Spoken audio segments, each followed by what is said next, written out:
For well over a decade, fingerprint authentication systems have been included in many consumer and business class portable computers. However, it seems that each and every one of these sensors has been successfully overcome with simple spoof fingerprints as soon as it caught the attention of interested tinkerers or other hackers. Only recently have such sensors been included in smartphones. For example, in this 2011 model smartphone, in which the fingerprint sensor authenticates the user not only to unlock the device itself, but also to authorize payments through the phone's NFC-enabled mobile wallet. Now a little late to the game, this weekend Apple introduced its own fingerprint-based authentication system. Apple's bold claims about Touch ID's very high level of security and how your fingerprint is one of the best passwords in the world rang out as a challenge to the hacker community, which inspired a successful hack within just a day of Touch ID's release. Here, Dexter and I recreate and try to improve upon Starbucks' now famous hack by basing our wood glue spoof on nothing more than a photo taken with an iPhone 4S of a latent fingerprint on an iPhone 5S. We photographed the fingerprint inside a 3x3 centimeter paper frame so that it could be scaled and skewed to the proper proportions before printing it. The fingerprint is mirrored so that the printout can be laid toner side down on the photosensitive copper PCB.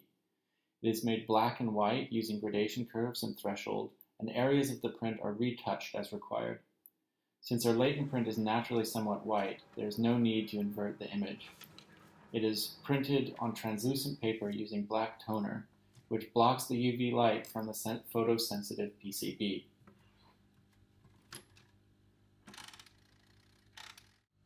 After being exposed in our repurposed face tanning bed, the copper PCB can be developed.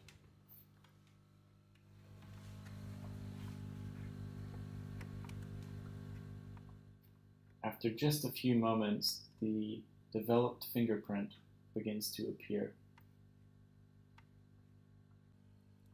After being developed and rinsed with water, the fingerprint is ready to be etched. To avoid etching too much copper, exposed areas of the PCB are marked in black before the PCB is put in the etching bath.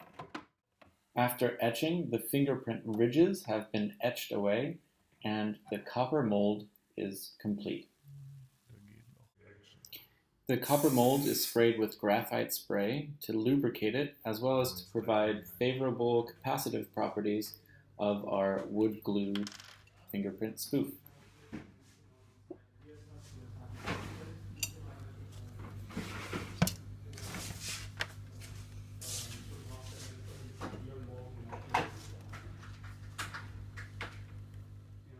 After the wood glue spoof has been allowed to dry, it's peeled from the mold using a hard edge, for example another PCB, and your fingernails.